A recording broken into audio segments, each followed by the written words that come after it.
Haleluya, puji Tuhan, salam sejahtera lagi bagi kita semua, keluarga GPDI El Shaddai Magelang.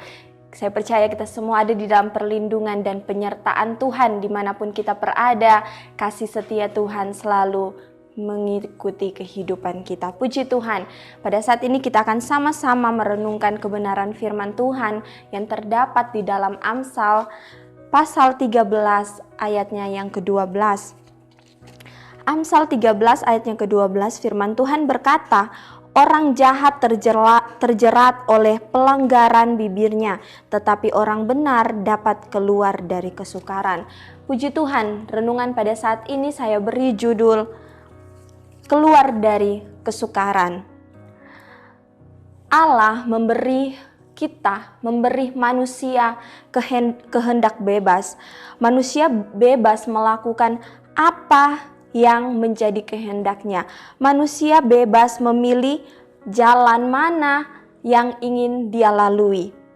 Termasuk kita memilih apa yang jahat dan apa yang baik atau apa yang benar yang ingin kita lakukan.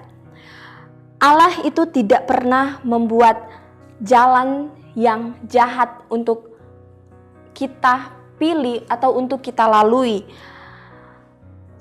Sebab segala sesuatu yang jahat itu adalah pekerjaan iblis. Segala sesuatu yang ada di dalam Allah itu adalah segala sesuatu yang baik, yang benar. Sebaliknya, semua yang jahat itu berasal dari si iblis. Semua yang baik berasal dari Allah, dan siapapun yang menolak kebenaran, siapapun yang menolak kebaikan akan menerima apa yang patut ia terima. Firman Tuhan berkata, orang jahat terjerat oleh pelanggaran bibirnya. Kita akan melihat apa saja pelanggaran yang keluar dari bibir orang jahat. Pelanggaran-pelanggaran yang keluar dari bibir orang jahat adalah ucapan-ucapan yang menusuk hati, atau ucapan-ucapan perkataan yang menyinggung hati orang lain atau menyinggung hati si pendengar. Yang kedua, apa sih pelanggaran yang keluar dari bibir orang jahat? Yang kedua adalah ucapan-ucapan yang memfitnah dan sebagainya. Semua orang yang melakukan pelanggaran tidak akan terlepas dari yang namanya kesukaran. Sebab itu yang firman Tuhan katakan di sini, orang jahat terjerat oleh pelanggaran bibirnya, tetapi orang benar dapat keluar dari kesukaran. Ketika orang jahat itu tidak memilih hal yang benar, dia melakukan apa yang jahat, dia membawa kehidupannya terjerat ke dalam hal-hal yang sukar. Kesukaran apa yang akan diterima? Seperti apa yang akan dialami orang-orang yang melakukan hal yang jahat, yaitu tidak disukai, akan dibenci oleh orang lain, tidak diinginkan kehadirannya. Dia akan digugat dengan dakwaan fitnah. Orang lain akan melawan atas ucapan-ucapan yang dia lakukan. Kenapa Bapak Ibu? Seperti tadi yang saya katakan, pelanggaran yang keluar dari bibir orang jahat itu adalah ucapan-ucapan yang menusuk hati, ucapan-ucapan yang menyinggung orang lain, ucapan-ucapan yang suka memutarbalikkan fakta, ucapan-ucapan yang memfitnah orang lain yang tidak dilakukan, itu yang dia perkatakan. Karena itu, orang yang jahat akan terjerat di dalam kesukaran, akan terjerat di dalam pelanggaran bibirnya. Dia tidak akan disukai oleh orang lain, kehadirannya tidak akan disenangi oleh orang-orang di sekitar dia. Kita lihat di dalam Mazmur 64 ayatnya yang ke-8, firman Tuhan berkata, tetapi Allah menembak mereka dengan panah, sekoyong-koyong mereka terluka, ia membuat mereka tergelincir karena lidah mereka, setiap orang yang melihat mereka menggelengkan kepala. Kenapa? Karena lidah mereka, karena perkataan-perkataan mereka. Orang lain menggeleng-gelengkan kepala. Karena apa? Karena perkataan yang tidak bisa dikontrol. Karena perkataan yang keluar adalah perkataan-perkataan yang seenaknya. Di dalam ayat pokok kitab bagian B-nya berkata, tetapi orang benar dapat keluar dari kesukaran. Bagaimana orang benar itu dapat keluar dari kesukaran? Bagaimana kita dapat keluar dari kesukaran, yaitu dengan menjadi orang yang benar.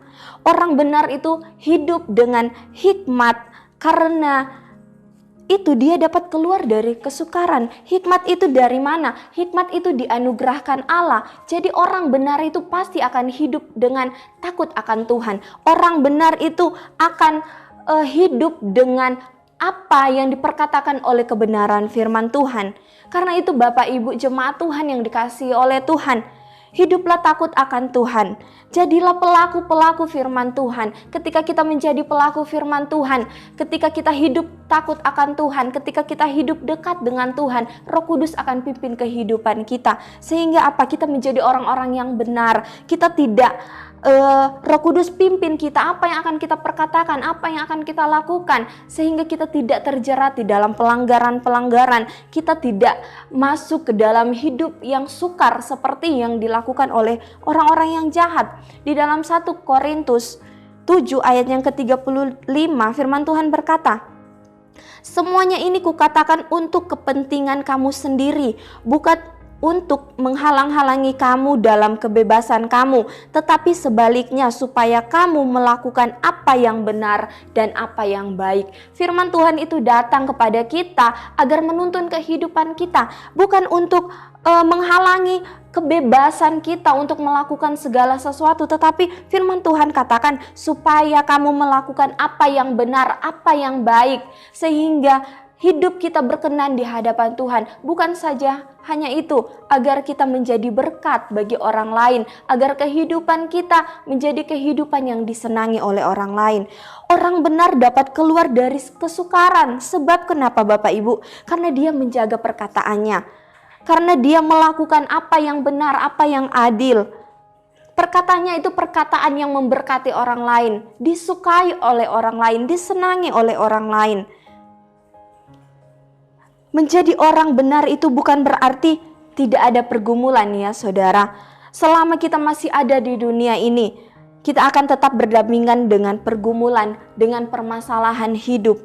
Tapi firman Tuhan katakan, orang benar akan dituntun oleh Allah, sehingga dia mampu keluar dari kesukaran-kesukaran itu.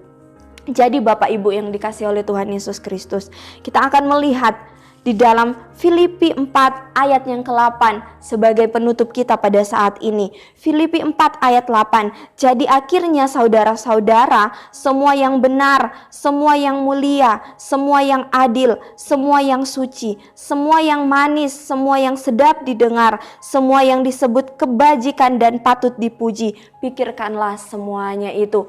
Puji Tuhan, biarlah kebenaran firman Tuhan ini dapat terus kita pegang di dalam kehidupan kita, menjadi dasar hidup kita, sehingga kita menjadi orang-orang yang disenangi, orang-orang yang diberkati oleh Tuhan. Hidup kita menjadi berkat dimanapun kita berada. Terima kasih telah mengikuti Renungan 79, kiranya dapat menjadi berkat bagi kita semua. Bapak, Ibu, Saudara-saudari yang ingin didoakan untuk pokok doa tertentu, yang ingin menceritakan kesaksian, baik mujizat kesembuhan, pemulihan, masalah keluarga, dan lain-lain, dapat disalurkan melalui chat WhatsApp di nomor 0813-2742-0088. Puji Tuhan, mari sama-sama kita akan berdoa, kita tundukkan kepala dan kita berdoa. Terima kasih Tuhan Yesus yang baik, kami bersyukur Tuhan untuk penyertaan Tuhan di dalam kehidupan kami. Bapa, ajarlah kami bagaimana kami harus membawa hidup kami agar kami menjadi orang-orang yang benar di pandangan-Mu, agar kami menjadi orang-orang yang setia melakukan apa yang menjadi kehendak Tuhan, bukan perbuatan-perbuatan yang jahat yang kami lakukan di dalam kehidupan kami, tetapi sesuai dengan apa yang firman Tuhan katakan, kami dapat menjaga bibir kami dapat menjaga perkataan kami Tuhan, sehingga hidup kami terus berubah ke arah Kristus, hidup kami terus dapat menyukakan hati Tuhan dan dapat menjadi berkat dimanapun kami berada. Terus ubahkan kami Tuhan, kalau ada perbuatan-perbuatan kami yang tidak berkenan di hadapan Tuhan, perbuatan-perbuatan jahat di hadapan Tuhan, Engkau bantu kami Tuhan, Roh Kudus pimpin kami mau terus berubah Tuhan. Kami mau terus hidup kami diubahkan oleh Tuhan. Terima kasih Tuhan Yesus yang baik. Berbahagialah keluarga GPDI El Shaddai Magelang yang Engkau pilih dan yang Engkau suruh mendekat untuk diam di pelataran-Mu. Kiranya kami menjadi kenyang dengan segala yang baik di rumah-Mu, di bait-Mu yang kudus. Di dalam nama Tuhan Yesus kami sudah berdoa. Haleluya. Amin.